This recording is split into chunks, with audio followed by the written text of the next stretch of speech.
Direct News TV. Israel hits Gaza as Netanyahu vows to extract heavy price.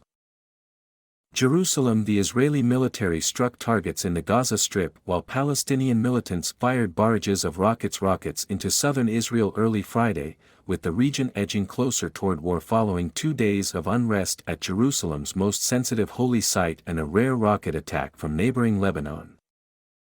The fighting comes during a delicate time, when Jews are celebrating the Passover holiday and Muslims are marking the Ramadan holy month. Similar tensions spilled over into an 11-day war between Israel and Gaza's Hamas rulers in 2021. The current round of violence began Wednesday after Israeli police twice raided the Al-Aqsa Mosque in Jerusalem's Old City.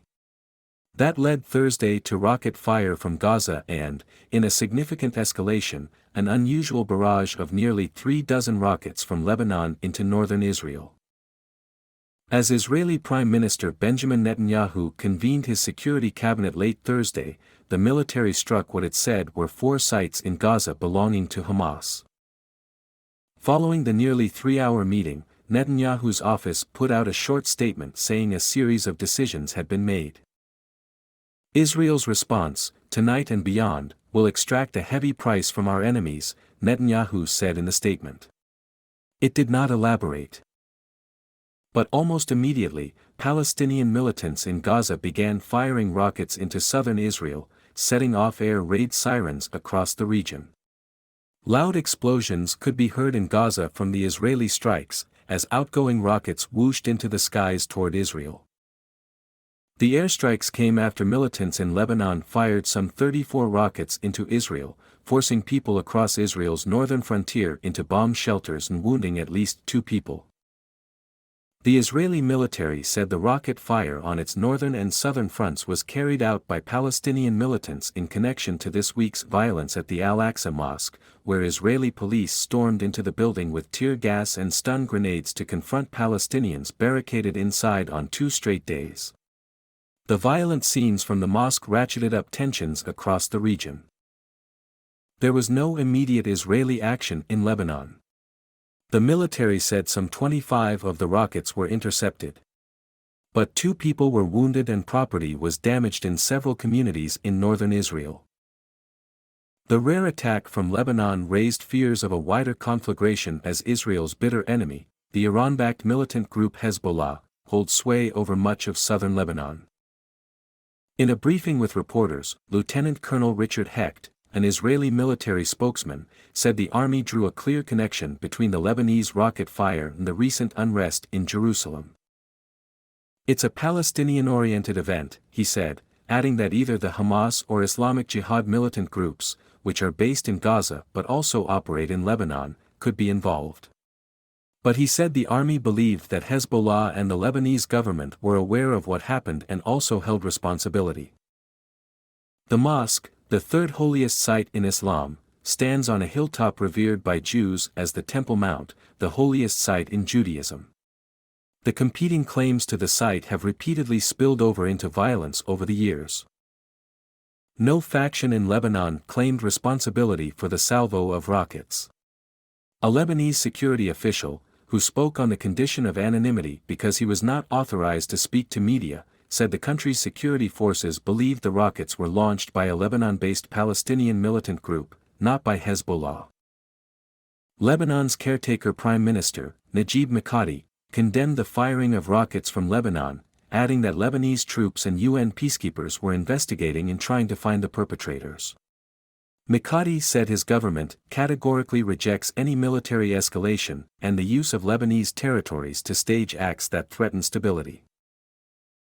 Hezbollah, which has condemned the Israeli police raids in Jerusalem, did not respond for a request for comment on the rocket fire.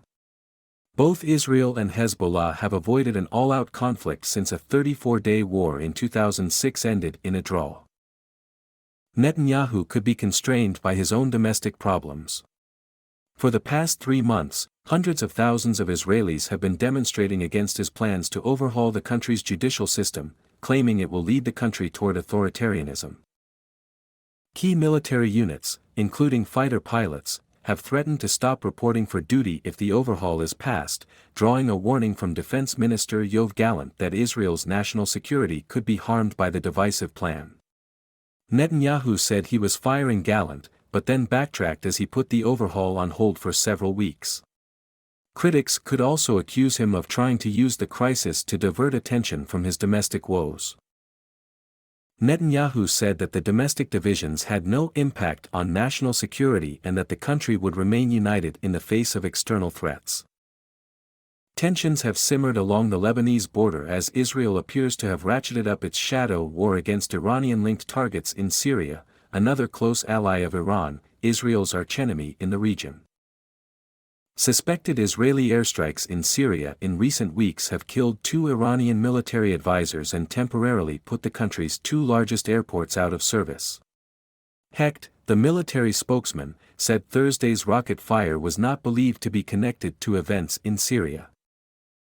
In Washington, the principal deputy State Department spokesman, Vedant Patel, said, Israel has legitimate security concerns and has every right to defend themselves.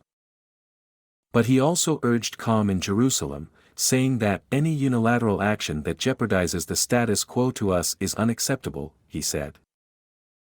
In Jerusalem, the situation remained tense at Al-Aqsa. For the previous 2 nights, Palestinians barricaded themselves in the mosque with stones and firecrackers.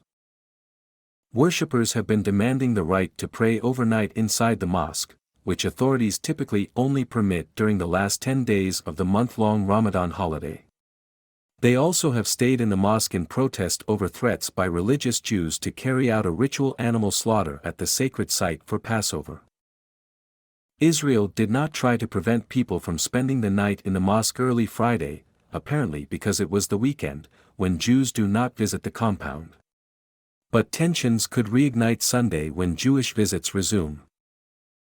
Israel bars ritual slaughter on the site, but calls by Jewish extremists to revive the practice, including offers of cash rewards to anyone who even attempts to bring an animal into the compound, have amplified fears among Muslims that Israel is plotting to take over the site. In this week's violence, Israeli police fired stun grenades and rubber bullets to evict worshippers who had locked the doors of the building. Palestinians hurled stones and fireworks at officers. After a few hours of scuffles that left a trail of damage, police managed to drag everyone out of the compound. Police fiercely beat Palestinians and arrested over 400 people. Israeli authorities control access to the area, but the compound is administered by Islamic and Jordanian officials. The violence at the site has resonated across the region, with condemnations pouring in from Muslim leaders. My name is Kingsley. Please like, share, subscribe and hit that notification bell so you can be the first to be notified whenever we post. You won't regret it.